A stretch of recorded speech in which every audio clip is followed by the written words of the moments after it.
Bonjour Stéphane, Bonjour Pierre-Antoine. bienvenue pour un nouvel épisode de Regard Libre. Aujourd'hui, on va parler des lignes de transport de métro pour les JO 2024. Donc le Parisien nous apprend que tout va être en retard, que les lignes desservant les sites olympiques ne seront pas prêtes pour 2024. Les lignes 16 et 17 du Grand Paris Express devaient être mises en service en 2024 pour relier les sites des Jeux olympiques en Seine-Saint-Denis, mais le calendrier accuse aujourd'hui un retard d'un an, difficile à rattraper. Voilà. Bon, je vais Tout commencer ça peut-être pour par ça. du... Voilà. Ouais, je vais commencer peut-être par du sarcasme parce que de mémoire, il y a une ligne 15, 18 aussi, il y a au moins deux autres lignes, je pense. Il y a plus de quatre lignes, je crois, dans ce chantier. On a Ouais. encore, on a encore 4 ans pour nous annoncer que les deux autres lignes aussi sont en retard. Bon, on verra. Écoute, moi je pense que cet article en soi, c'est pas forcément une surprise malheureusement. Mais je le trouve plein enseignement sur au moins deux points. Le premier, c'est que ces grands chantiers qui vont coûter des sommes colossales, je n'ai pas les chiffres en tête, mais on est certainement en dizaines ou centaines peut-être de milliards. Enfin, on parle de sommes colossales pour qu'un chantier dure des années. Hein. On nous a bien sûr utilisé l'argument de l'importance économique, d'image, des touristes qu'il va y avoir pour les JO et donc l'importance et les retombées, souvent économiques, qu'il y a bien pour accueillir les JO. Et donc, ces projets sont importants pour fluidifier le trafic, voilà, tout un tas de raisons. Bon. Et si c'est si important que ça, alors qu'on s'y prend des années à l'avance, ces chantiers sont lancés depuis quoi 4-5 ans peut-être. Ouais. Donc on parle de chantiers qui durent 10 ans, et sur des chantiers de 10 ans, avec les maîtrises d'ouvrage, etc., on n'est pas fichu si c'est important de tenir les délais. C'est un peu comme à l'époque, je ne sais pas si tu te rappelles les JO à Athènes. Il y a eu un moment donné où le stade principal, ils n'étaient pas sûrs d'arriver pour la bonne date. Puis après, ils se sont un peu Ouais. remués les fesses. Et quand même, on a eu le stade à la bonne date. Là, non. Là, on ne vient pas te dire ah ben non, c'est vraiment important. Il va vraiment falloir quand même qu'on fasse quelque chose. Bah non, là, on a un Voilà, an de c'est délai. pas de Ouais, chance. bon, on a un an de retard. Ben, on aura un an de retard. Quoi. Enfin, quoi on fait les JO ou on ne fait pas les JO? Il faudrait savoir.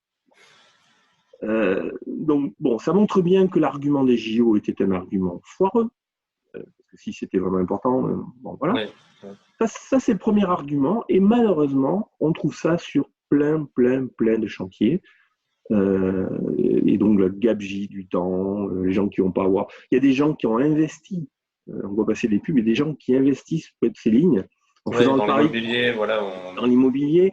Et donc, ces gens-là, ben, au passage, ils prennent dans la figure le fait qu'eux-mêmes, ils vont subir le truc, que ça ne sera pas prêt. Donc, ça a tout un tas d'impacts importants liés au fait que ces gens-là ne sont pas capables de tenir leur parole. C'est un premier point. Le deuxième point, c'est pourquoi de tels chantiers aussi importants, ou importants en volume et importants en conséquence et en utilité, s'ils sont vraiment importants, aussi utiles qu'on le dit, au-delà des JO. Pourquoi on n'est pas capable d'expliquer aux gens, parce qu'on paye, nous, c'est quand même payé sur nos impôts, tout ça, pourquoi on n'est pas capable d'expliquer aux gens pourquoi c'est important, pourquoi ça doit coûter autant que ça, et si ça l'est vraiment, s'il y a une vraie raison, un vrai usage, un vrai intérêt pour les utilisateurs, les usagers, pourquoi on ne demande pas aux usagers de financer les projets ou à des entreprises de financer? Si c'est utile, on doit pouvoir faire payer, on doit pouvoir avoir une utilité, un financement. N'importe quel Ouais. projet, il y a une entreprise.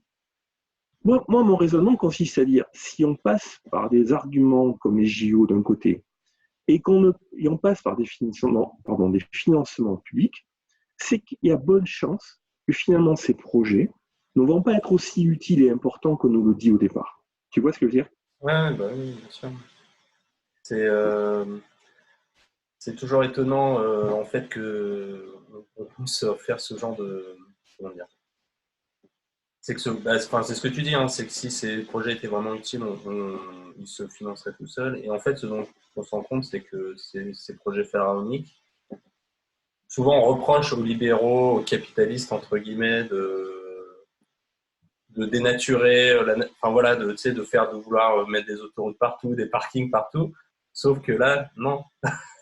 Là, c'est vraiment C'est tout l'inverse. l'État, c'est toutes les autorités qui créent ces faux chantiers, ces fausses demandes, Ouais. alors que d'un point de vue particulier libéral, personne n'a dit il faut qu'on refasse des métros, qu'on refasse des choses à Paris. Je prendrais je prends le risque de dire peut-être sur certaines nuances des bêtises, mais non, sur l'essentiel, je suis à peu près sûr de moi. Je prendrai deux exemples de deux chantiers gigantesques du passé qui montrent que, en gros, que ma thèse est la bonne. Tu prends le canal de Panama et le canal de Suez, tous les nœuds financés et poussés par Ferdinand de Lesseps à l'époque.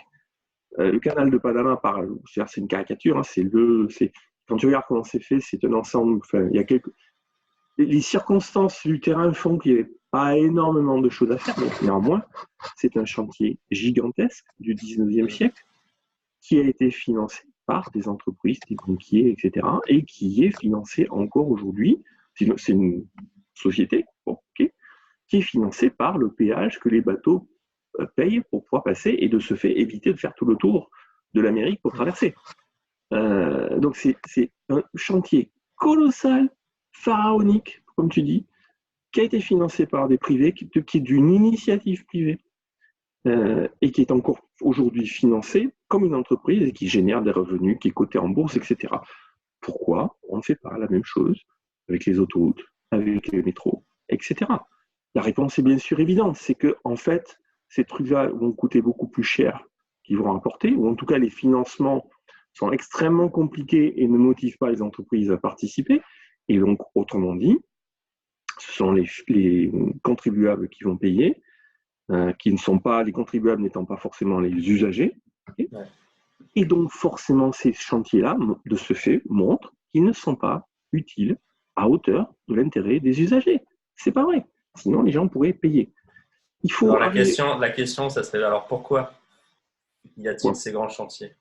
Qu'est-ce qui motive Oh, c'est une excellente question, ça. C'est une excellente question. Franchement, je te remercie de la poser. Il y a tout un tas de choses. Il y en a deux qui sont évidentes. Ou un en trois.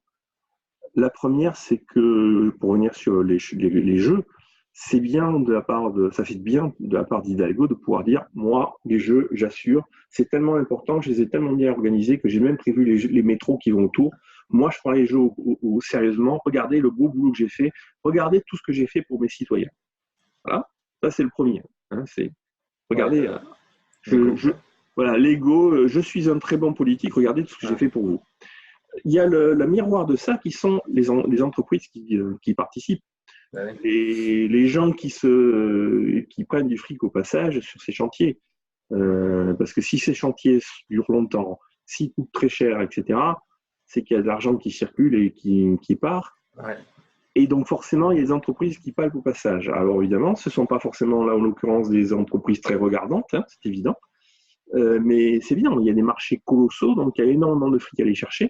Il y a beaucoup d'entreprises, notamment dans le BTP, qui ne sont pas très regardantes sur la couleur et l'origine du fric et qui sont contents d'être financés avec du fric des impôts. Il faut le dire. Oui. Non, mais clairement. Mais c'est vrai aussi que la structure des appels d'offres, des marchés publics, etc., de toute façon fait que, ouais, voilà, on ne peut pas vraiment faire autrement quand tu travailles dans le BTP. Voilà, donc, oui, les entreprises sont coupables, mais elles sont coupables parce que les marchés publics les culpabilisent hein, quelque part. Hein. Bon. Ouais. Et je pense qu'il y a une troisième raison qui aussi, ça fait du bien et c'est du clientélisme. C'est tous les gens qui vont être sur les lignes de métro, etc., se disent « Ah ouais, c'est super, moi je vais pouvoir avoir le métro, je vais m'installer par là ». Ça génère tout un tas de clientélisme auprès des gens qui seront sur ces lignes-là. Ouais. Il y a peut-être d'autres raisons, mais à mon avis, les grandes raisons de ce truc-là, c'est ça. Et c'est vrai pour tout un tas de chantiers. L'autoroute machin, le pont par là, tous les politiques. Ouais, parce que là, on parle, oui, là, tu restes très correct.